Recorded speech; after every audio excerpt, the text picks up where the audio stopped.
Ladies and gentlemen, thanks very much for tuning in. I hope you stay with me. This is what we're going to talk about today. Is so important. I'm going to talk about race, racism, and the solution to it. Now, I did a program on this already. If you miss it, that's okay. I'm going to catch you up really quick. In the early part of the year of the 2000, actually they started about 13 years before 2003. They began a project called the Human Genome Project. Now, you know, I don't have to go into all the problems of racism that goes on in the world and then it goes on in our country. You know all those things. But this story, the thing that I'm about to tell you, should have been the biggest story of the 21st century. This should have been broadcast 24 hours a day on all of the news channels and should still be being talked about every day because of how huge it is and how it affects the lives of so many people. I'm sitting in front of a news desk right here in the studio. It should have been broadcast from every news desk. We had here in the United States what was called the Human Genome Project. And the point of the project was to map for the first time the human gene. There were scientists working on it all over the world. Took them 13 years. A lot of people laughed at it, thought they didn't have a chance they could do it. But they actually did it. They completed it in April 2003. Now I'm going to say that again. They completed it April 2003. Think where we are now. And when they completed the project, they put out a report. And in the report, they found out that every human being, and now this is all over the world, every human being, it doesn't matter what country you come from, what tone your skin is, whether you're tall, short, round eyes, slant eyes, it doesn't matter. All that is meaningless. What they found out was this. Every human being on this planet, our genes are 99.9% identical.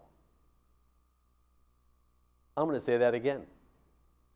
Every human being, your genes, my genes, everybody's genes on this planet, our genes are 99.9% identical to one another.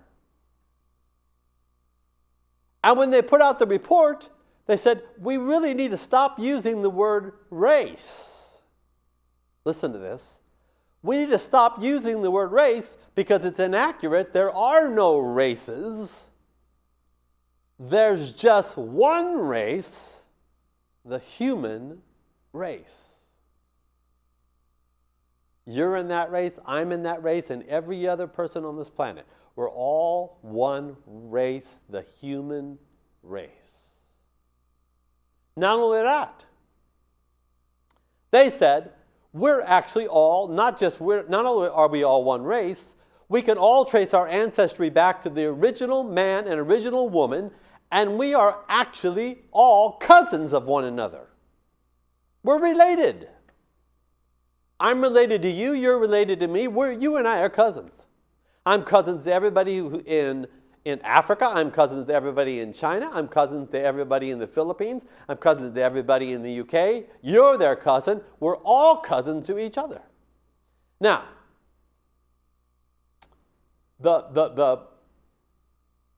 this news of being of one race, it kind of was, when it happened, I remember when it happened, they kind of went on the air a little bit, they sort of talked about it and made it, like it was a few days story and then it kind of just faded away. Why?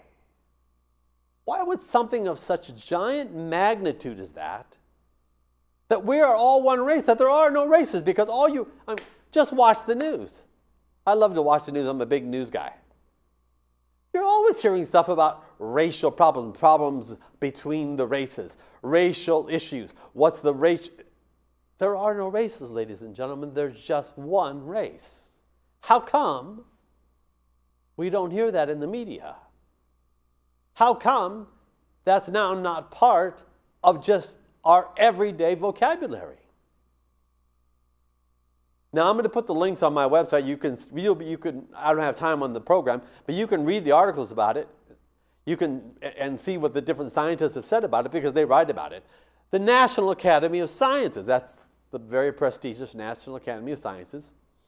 A number of their members got together and said, we need to form a board to come up with new words to use when we write our scientific journals and our scientific papers that we publish, so that we can find new words to use instead of race, because there are no more races. There are no races. There's only one race, the human race. That is massive. That is gigantic. Think how much in the world is determined by skin tone.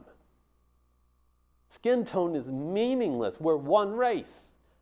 In that we're all 99.9% exactly alike genetically. So that means that little tiny 0.1%, that little tiny 1.1%, that's where the skin tones are and the shape of our eyes. We all have the same chemicals, no matter what color your skin tone is, or what shape your eyes are, or how tall you are, how short you are. All those genetics are in every single one of us.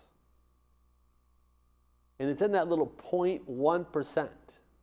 Now I want to tell you one more thing. If you needed a heart transplant, listen to this. If you needed a heart transplant, there's actually in that little point, now remember we're 99.9% exactly identical, so we're one race. In that little tiny 0.1% difference, there's actually more difference in that little 0.1% between, let's say, a group of Africans who are of the same people group. They actually have a bigger difference in that little 0.1% between each other than somebody from that group and a person in Sweden. They're actually genetically closer. Think about that. A Swede is actually genetically closer to the African than the African group is to one another, or to the Swedes to one another. If somebody in Sweden needed a heart transplant, they would actually, the best match for their heart to get a heart transplant would be the person in Africa, not somebody else in Sweden. That's how close we are. We're cousins, folks. We're cousins. We are all related. Now, how come we're not all acting like that? And how come that's not the way it's reported in the news every day? And how come they don't talk about it every day in the news as though we're all cousins? Of course, this makes science very nervous. And I'll tell you why. Because once I found this out, I started thinking, where did the whole concept then of race and racism come from? Modern race and racism. Well, I mean, where did the whole idea even start? Who came up with the idea of racism? So I began to do research, and I'm going to tell you where racism started. As soon as I say it, you're going to go, of course. Modern racism began with Charles Darwin and his theory of evolution. That's where modern racism began. When Darwin put out his book, it was 1859, Origin of the Species. The world of academia just bought it. Now, there were some scientists, even prominent scientists, who thought it was just a joke, actually laughed at his theory. Some of them wrote papers and actually said that they physically fell on the floor and laughed when they read it. It was so ridiculous. But most of the academic world absolutely just jumped on it and bought it. And there's a reason for that. And these are the big universities. I'm talking about Oxford, Cambridge, Harvard, Yale, all the major universities. They just jumped on it. And there was a reason they jumped on it. Because up till then, if there was ever a dispute between science and the Bible, science and the church, the Bible always trumped science. The Bible always trumped what science said. So if there was a dispute, the Bible always was the one that they went with. When Darwin came along and wrote his theory of evolution and put out the book, first thing he put in there was, of course, there is no God. No God. This is the theory of evolution. I'm going to do it really quickly. There is no God. We're here on the earth. Not we, the earth is here. We're not here yet, but the earth is here. There's just water. There's some carbon, some graphene. There's some molecules. There's no life, no God. No one's directing anything. There's nothing directing anything. There's no directors, no beings, just the earth, water, some molecules. That's it. And somehow, and Darwin had no clue how, in fact, to this day, there isn't a scientist on this planet, ladies and gentlemen, and I want you to listen to this, there's not a scientist on this planet that can explain how we went from no life to life. Nobody can explain it. Nobody. Not a single scientist. But this is the theory. The theory is, that in somehow the molecules and the pools and the lightning and just by some random, pure, accidental chance, a single cell, a simple single cell was formed, came to life. Again, there's not a single scientist on this planet that can explain how that happened. Now, I'm going to talk about that for a second. There's a gentleman, his name is Professor James Tour. He's a professor at Rice University in Houston. He's not just a normal scientist, he's like a super scientist. He's a professor of about 4 different things. He builds synthetic molecules. That's what his team does. They actually build molecules. They don't go buy a molecule kit. They actually make them from scratch. There's only a few people in the world that know how to build synthetic molecules. He and his team know how. And they've invented some amazing things that have to do with medical and energy, and they're just an amazing team. So he got up and he sent out a letter to all of his colleagues worldwide in academia. He said, I just want to let everybody, all my academic friends, all my professor friends know, I don't have a clue how we could have went from no life to life. I don't understand it. And if anybody, because of what I do building molecules, if anybody should understand how evolution and how that works, I should understand it, but I don't understand it. I don't see how it could be done. I don't see how it can go from no life to life. There's no way it could be done chemically that I could possibly explain. But if anybody in the world could explain it to me, will you please come, sit down, I'll buy you lunch, I won't say a word, and you can teach me and tell me how it works. I won't even interrupt you. The only time I'll stop you is if you say something I don't understand, then I'll ask you to explain it to me. Because I just want to learn, because it just can't happen. I don't see, as far as I'm concerned, it can't happen. But if you know how it works, please come and explain it. He put out that letter a number of years ago. To this day, not a single person has ever come and tried to explain to him how it works. But, and I want you to hear this is really important. All kinds of people, members of the National Academy of Sciences, Nobel Prize winning scientists have come up to him privately, called him either on the phone or they saw him at a conference. They would take him aside privately and say, now look, you can never use my name. You can never say, I told you this. You can never say, we even had this talk. You can't say, I was the one that told you. But you know what? You're absolutely right. There's no chance. There's no way. I cannot understand it. I cannot explain it. There's no explanation of how we could go from no life to life. It can't be done. No, it just can't be done. Now, these are the biggest scientists in the world coming to him and telling him he's right. But they can't do it publicly. Now, the reason they can't do it publicly, of course, is if they do it publicly, then like him, they get attacked because he's been attacked for his position, coming out and saying, look, folks, it can't be done. It can't be done.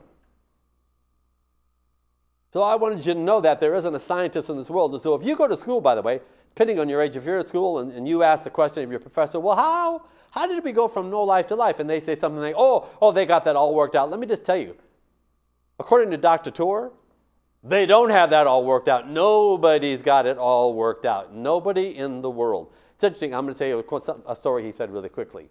He was over in Israel. He was with a professor over in Israel, and the professor was a specialist on the ear, the human ear. So they were looking at the ear.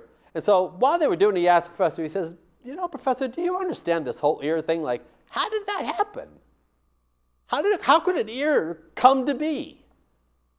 The professor stopped and said, Jim, we all, of course, believe in evolution, but none of us have a clue how it happened. I love that professor. I love that professor's candor. Yeah, we all believe in it, but we don't have a clue how it works.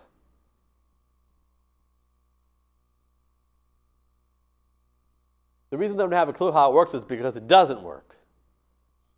And when they did the Human Genome Project and found out that we were 99.9% exactly alike and we're all one race, it blew a gigantic hole in the theory of evolution. But Darwin's theory was, you heard, okay, I'm going to go quickly again, that somehow we, just by a random chance, life, a simple cell was formed.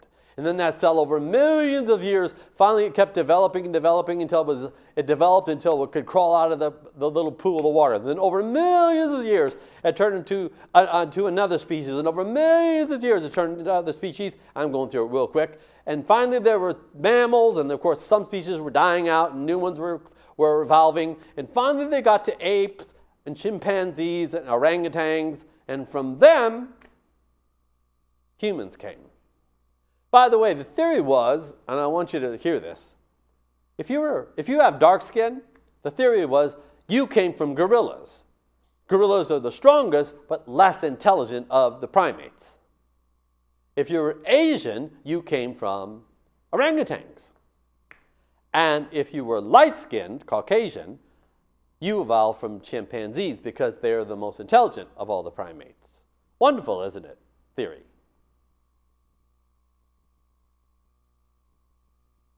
Now, from that, it wasn't just Darwin. His cousin, he invented the word eugenics. When he heard his cousin's theory, he took it, he just congratulated, he said, "This is awesome. You found the answer. You found the answer." So he and another friend of his took that theory, and they began what we've heard about eugenics. Now, I don't know if you've ever studied eugenics, but eugenics is like one of the worst. It's the worst medical experiment that's ever happened to the human race. Millions of people died because of eugenics.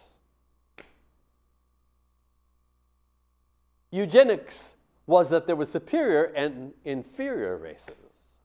Now, some people said Darwin didn't believe in that, but Darwin, wrote actually a second book, not just The Origin of Species. He wrote a book called The Descent of Man. And in the second volume of The Descent of Man, he praised his cousin, praised it.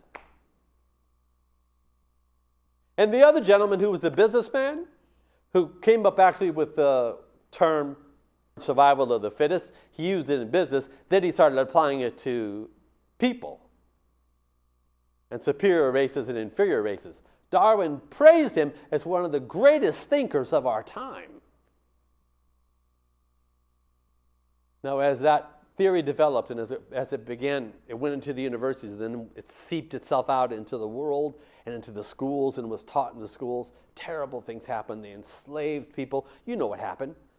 Because of racism and the idea of superior and inferior races, people were enslaved. They used to hunt down people and kill them because they thought they were part human and part ape, and then they would dissect them. Terrible things happened in the name of eugenics. All the way up to World War II, where of course, what happened with the Nazis and how they did the Holocaust, based on partially the research done in eugenics, because all he was doing was Well, there's this master race, there's a superior race, so we just need to get rid of the races that are lower and less and not quite human, because they could, they could mess up our higher superior race, and we don't want them intermingling, so we just kill them all off, and then that way the world will be safe. We'll just have the superior race, and we'll go on from there. And because of the Holocaust, that's when eugenics became so incredibly unpopular. That's when eugenics went completely out of fashion. It became almost like a swear word, and people now hate eugenics. But the concept did not go away, and there's people to this day who believe it and push it. They just do it under a different name. Ladies and gentlemen, that's not the only lie. I'm going to tell you about another lie. You've probably heard about this, but I'm going to show you there's more than one lie. And by the way, I could spend my whole life hating Darwin. I could spend my whole life going, what an idiot you were, Darwin, and Sir John Galton, and all the other, you guys are just, I could hate you guys for what you did, for the millions of people that suffered because of your idiotic theory. But then, you know what, we can't do that. Because in actuality, it's the enemy, there's an enemy to the human race. He hates our guts. He hates you, he hates me, he hates all of us. And he's the one that puts the ideas like this in people's minds. He's the one that puts those ideas in people's minds. Now, he puts them in a lot of people's minds and nothing ever comes of them, but Darwin wrote it down and people bought into it. But there was another lie. Did you ever think about this? Why in the world did communism ever even get started? Karl Marx wrote a book. And from Marxism, people began to believe it. They said, oh, what a great theory. There's these rich people, they've got all our money. Let's go take the money. That's our money. It doesn't belong to them. It belongs to us. It belongs to all the people. We'll all share. We'll all be equal. We'll all be just alike. And we'll love one another. And we'll just equally work together. We'll take care of each other. And that was the way they sold it. And people joined into the group. And they went and they had a revolution. And they took over. And you saw what happened in Russia. Between Russia and in China, over 100 million people were killed by their own governments. They killed their own people. They believed there was no God. They were pure revolutionists. So there's no problem killing the people. They're just animals after all. We're all just animals, according to the theory. Why would people believe that lie? What would make people go and buy such a lie? What would make people buy the evolutionary lie? I'll tell you why. All of us, ladies and gentlemen, are in a search. Now listen to this, because this is going to maybe shock you for a moment. All of us are in a search to be somebody.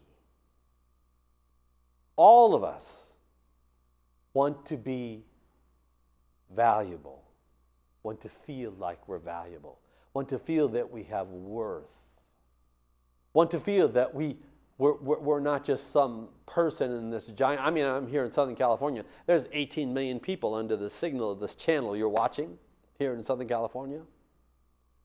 You could sit here in California and go, I'm sitting here in the middle of 18 million people. Who am I? Everybody wants to be somebody, feel like they have worth. So the enemy, who hates us all and hates the human race, brings lies to people's minds to try to tell them you're nobody, you're nothing. But if you'll do this, if you'll just follow this theory, if you'll just join this group, you'll be somebody. Why do the people join into the communist thing? Why do they join that movement and have the revolution? It's because, first of all, when you join, you're part of the group. You feel like you are somebody. Look, I'm part of the big group. We're all together now. We're a group and we're going to go and take all our money back. And we have meetings and we have rallies and we march down the street and see, I'm somebody. I'm part of the revolution that's going to change the world, and we're going to have a great, wonderful world where everybody just loves everybody, so you feel like you're somebody. That's the attraction. Think about evolution. Boy, talk about something easy to sell. You didn't have to do anything. All you had to do was be born with the right tone of skin, and you're somebody. You could have nothing as far as financially. You could have no money. You could have no jewels. You couldn't own no houses, no land. You could just be a pauper. But you could look down at your skin and see that your skin tone was the skin tone of Darwin. Because, of course, Darwin and his cousin, just being that they were light-skinned, the superior race was the light-skinned people, and then the darker your skin was, the more inferior the races were. So you could look down your skin, and you could look at a guy over there, and he could be a dark-skinned person, but even if he had houses and had a lot of money, you could say, well, at least I'm not him, because I'm light-skinned. What a lie. I am so glad that after that finally in the year 2003 April, they came up after 13 years of hard research, and this is not theories, ladies and gentlemen, hard science, that there are no races. It's all lies. We're one race. Those lies came from the enemy. He's the one behind the lies. Now I'm almost out of time. I'm going to continue on with this next week, and I'm going to talk to you more about the lies a little bit. And then I'm going to talk to you about what God says you are. And I'm going to talk to you about how you are actually priceless from what God has said that you are. God said we were created in His image. We were created in His likeness. He made us a brand new creation, a creation that had never existed before. That's who we are. He made humanity in His image and His likeness. That's who we really are. I'm going to talk to you about that next week, and I'm going to tell you why we don't have to believe those lies ever again. See you next week.